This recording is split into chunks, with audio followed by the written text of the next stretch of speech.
Bonjour et bienvenue à ce premier forum des projets urbains à Lyon.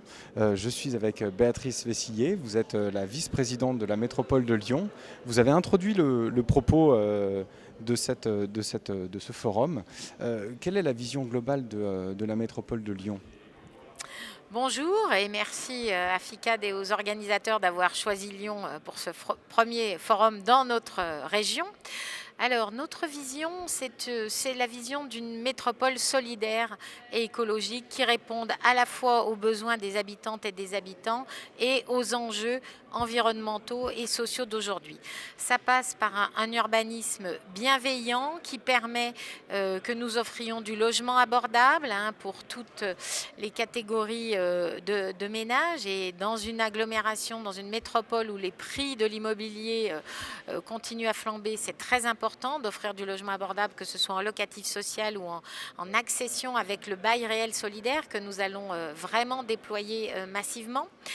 C'est une métropole qui permet de garder de l'activité économique productive dans le tissu urbain, compatible avec l'environnement, mais où il faut offrir à nos entreprises et aux porteurs de projets d'activités économiques innovantes, répondant aux enjeux de la transition écologique aussi, de l'économie circulaire, de l'économie sociale et solidaire, de leur offrir des locaux d'activité à prix abordable. Et il y a un vrai sujet, il n'y a pas que le logement qui doit être à prix abordable, il y a aussi des besoins de locaux d'activité dans le tissu urbain pour faire la ville mixte, qui est la ville, le territoire urbain, qui est aussi la ville du quart d'heure, la ville qui réduit sa consommation d'espace, où on optimise le foncier.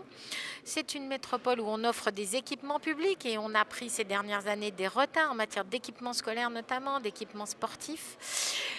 C'est une ville c'est une métropole où on a le souci de la préservation de l'existant, que ce soit le bâtiment ou que ce soit le patrimoine végétal, et où il faut privilégier la réhabilitation à la démolition en matière de bâtiments, mais il faut privilégier de préserver les arbres, que ce soit dans l'espace public ou dans les parcelles privées, parce que pour la canopée, pour les îlots de fraîcheur, pour la biodiversité, vraiment nous avons un enjeu à faire une ville respirable où la nature est très présente, et pour faire que on continue à avoir plaisir à habiter les métropoles.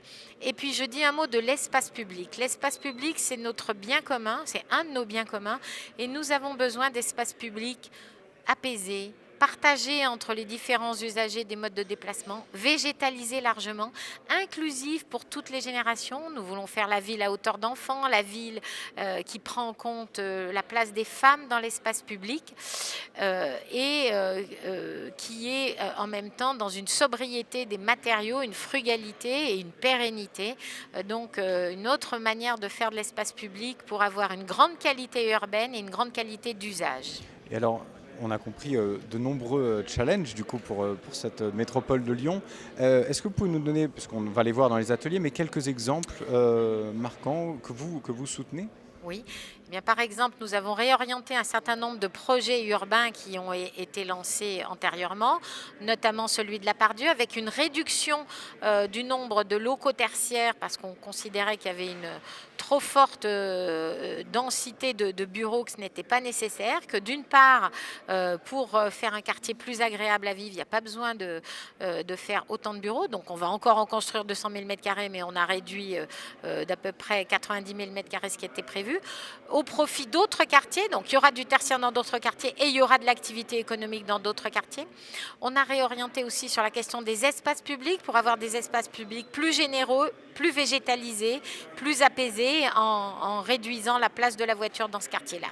Et ce type de réorientation, on le fait dans d'autres projets urbains, à La Saulais, à Oullins, qui est une opération qu'on va lancer dans ce mandat-là. Vous voyez, le métro est arrivé en 2013 et on peut regretter qu'on n'ait pas encore fait le quartier autour du métro depuis toutes ces années. Nous allons le démarrer. Nous avons réorienté avec l'augmentation significative du parc public qui sera réalisé. On double la surface du parc public et on réduit là aussi le nombre de locaux tertiaires au profit de locaux d'activités artisanaux. Et on réoriente la programmation habitat en faveur de plus de logements abordables et notamment plus de BRS ou plus de locatifs sociaux. Donc cette question de la programmation habitat du bail réel solidaire, de l'habitat participatif, on l'introduit dans toutes nos opérations publiques. Et la question des espaces publics plus végétalisés, plus apaisés, avec moins de circulation, c'est une orientation que l'on porte dans tous nos projets urbains, y compris la préservation des arbres et l'ambition sur la végétation et sur les îlots de fraîcheur. Et puis, nous réinterrogeons un certain nombre de démolitions, ça a été le cas dans le projet Pardieu aussi, au profit de réhabilitation de locaux tertiaires. Et là, que ce soit le promoteur ou l'architecte, là, j'ai un projet en tête, ont réussi à avoir un projet de réhabilitation avec de l'extension qui évite une démolition qui est très impactante en termes de bilan carbone, d'évacuation des déchets. Donc, privilégions vraiment la réhabilitation ambitieuse plutôt que la démolition. Eh bien, on suivra, enfin la rédaction InnovaPress suivra ça de très près. Je vous remercie beaucoup, Béatrice Vessillier, et à très bientôt.